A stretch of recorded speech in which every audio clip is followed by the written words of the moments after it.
Bertemu lagi dengan Ari Gunawan Murtomo.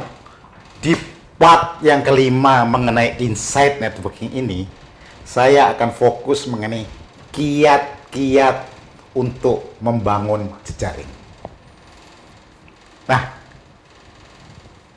kita di bab atau di part yang pertama telah sepakat mengenai pemahaman insight networking, yaitu jaringan kerjasama antar pegawai dalam sebuah perusahaan. Masing-masing pegawai mensinergikan kekuatan maksimal yang dimiliki untuk melakukan aktivitas bersama-sama untuk menciptakan hasil yang telah ditetapkan perusahaan. Jadi ini adalah insight networking yang telah kita sepakati. Kemampuan untuk membangun jejaring perlu dibangun. Kenapa? Karena untuk kesuksesan pekerjaan Anda dan karir seorang manajer sangat ditentukan di dalam kemampuan membangun jejaring. Insight networking, sekali lagi saya ingin sampaikan, bukan tentang Anda. Bukan tentang mencari pekerjaan, bukan. Insight market work networking itu tentang memberdayakan. Memberdayakan orang lain, memberdayakan tim. Oleh sebab itu, Anda sebagai manajer harus mengenali dan memahami key person di setiap rantai pelayanan perusahaan, setiap divisi, setiap bagian yang terkait dengan pekerjaan Anda. Oleh sebab itu, key person-nya itu nomor satu, siapa orangnya? Siapa orangnya yang ada di dalam divisi itu? Yang kedua, apa yang dikerjakan? Yang ketiga, apa kekuatan dan kelemahannya? Nah, kalau Anda tahu ini secara detail, ini adalah modal kesuksesan Anda sebagai seorang manajer.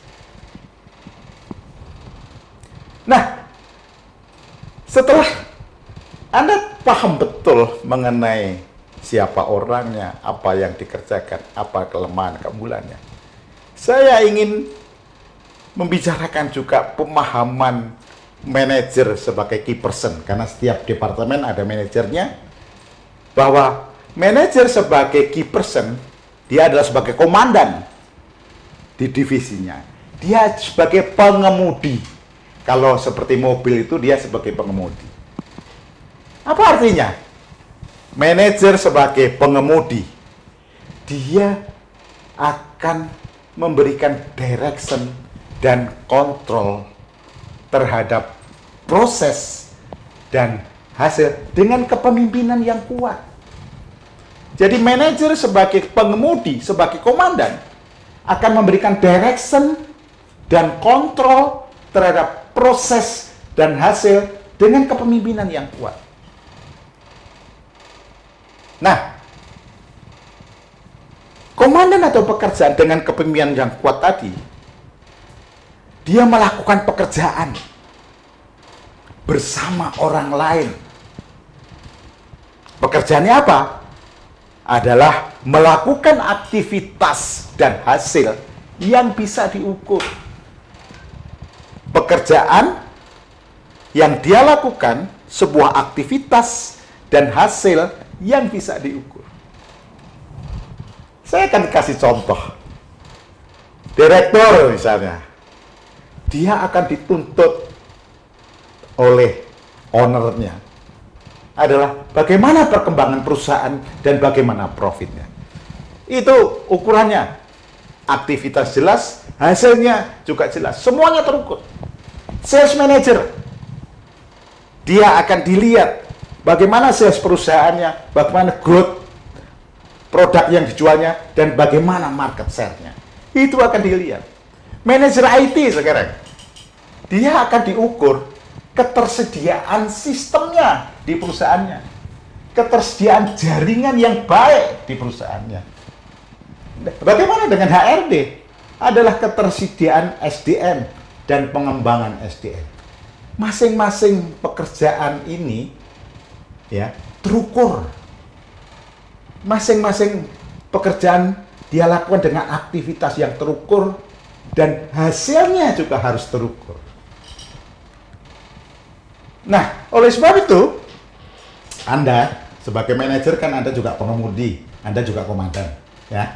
Ini harus paham dulu bahwa Anda sebagai manajer adalah sebagai komandan juga harus sebagai pengemudi yang melakukan direction dan kontrol terhadap proses pekerjaan dan hasil pekerjaan dengan kepemimpinan kuat sehingga hasilnya maksimal.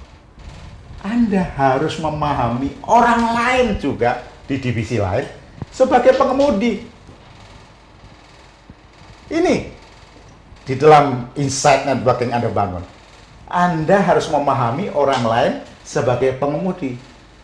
Yang pertama, Anda harus bisa melihat bagaimana mereka melihat dunia mereka. Saya ulangi lagi. Sebagai pengemudi, nomor satu yang Anda harus pahami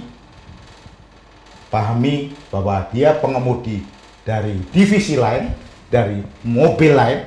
Nomor satu adalah bagaimana mereka melihat dunia mereka, dunia keuangan, dunia produksi. Anda harus paham itu. Nomor dua adalah bagaimana mereka mengambil keputusan.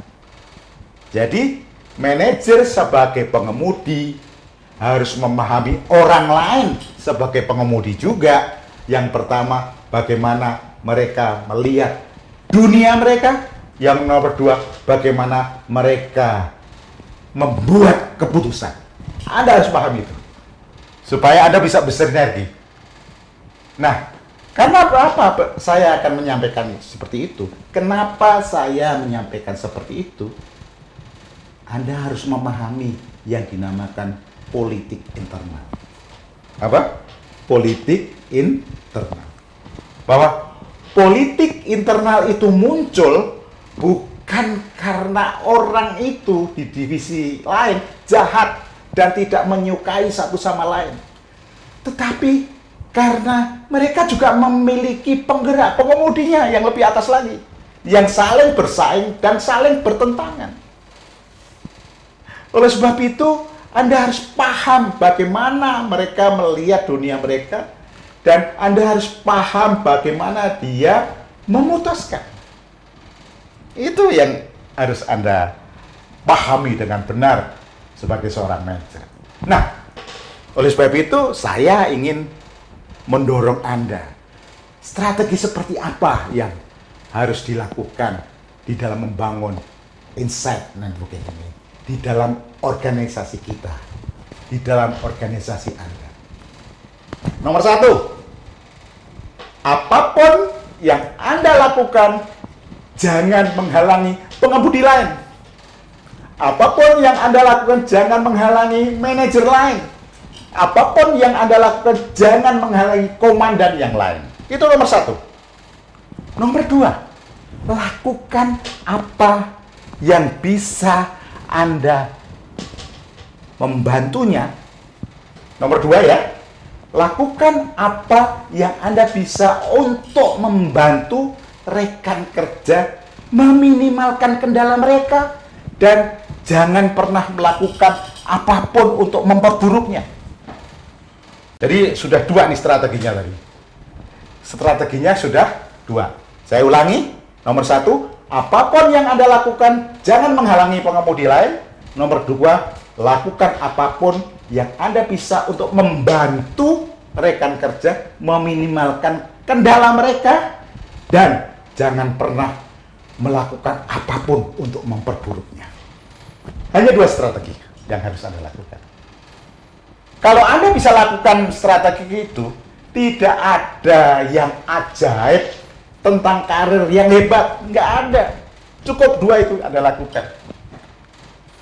Anda hanya perlu bekerja untuk membangun jejaring dan networking. Karena Anda sudah tahu siapa orangnya, sistem pekerjaannya seperti apa, kelemahannya dan kekuatannya Anda tahu, sehingga Anda bisa berkolaborasi.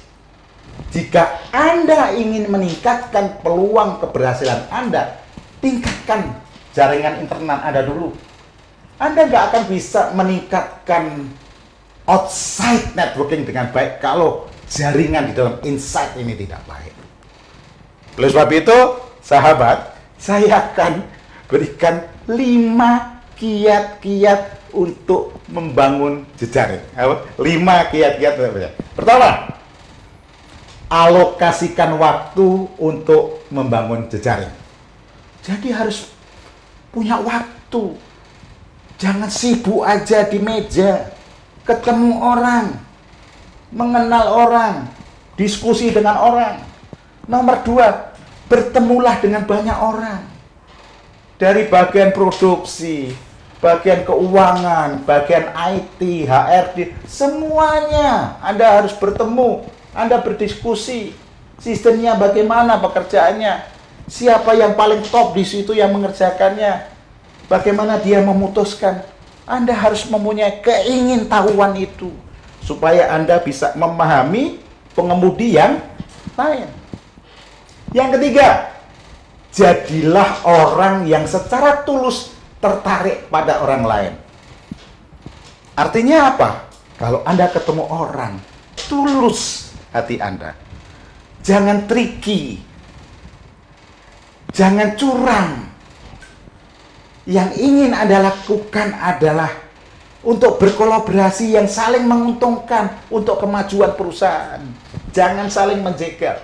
Oleh sebab perlu ketulusan, perlu keikhlasan. Sehingga apa yang harus Anda lakukan untuk ketemu orang? Niatannya harus baik, ikhtiarnya harus baik, disertai doa bersama-sama supaya Anda mendapatkan sesuatu yang baik. Yang keempat, dengan demikian, kalau nomor 1, nomor 2, nomor 3, supaya mulus semua, supaya orang bisa ditemui semua dengan baik, dengan rela, dengan ikhlas, bangun reputasi Anda. Bagaimana cara membangun reputasi Anda? Tingkatkan kemampuan Anda di dalam bekerja. Tingkatkan keberhasilan Anda. Membuat strategi yang sederhana yang bisa dilakukan untuk mencapai goal Anda. Nah, yang kelima, buatlah diri Anda visible, terlihat, bisa dilihat tentang kemampuan kerja Anda, tentang kebaikan hati Anda, tentang suka menolong, dan visible juga prestasi Anda. Harus bisa dilihat orang lain.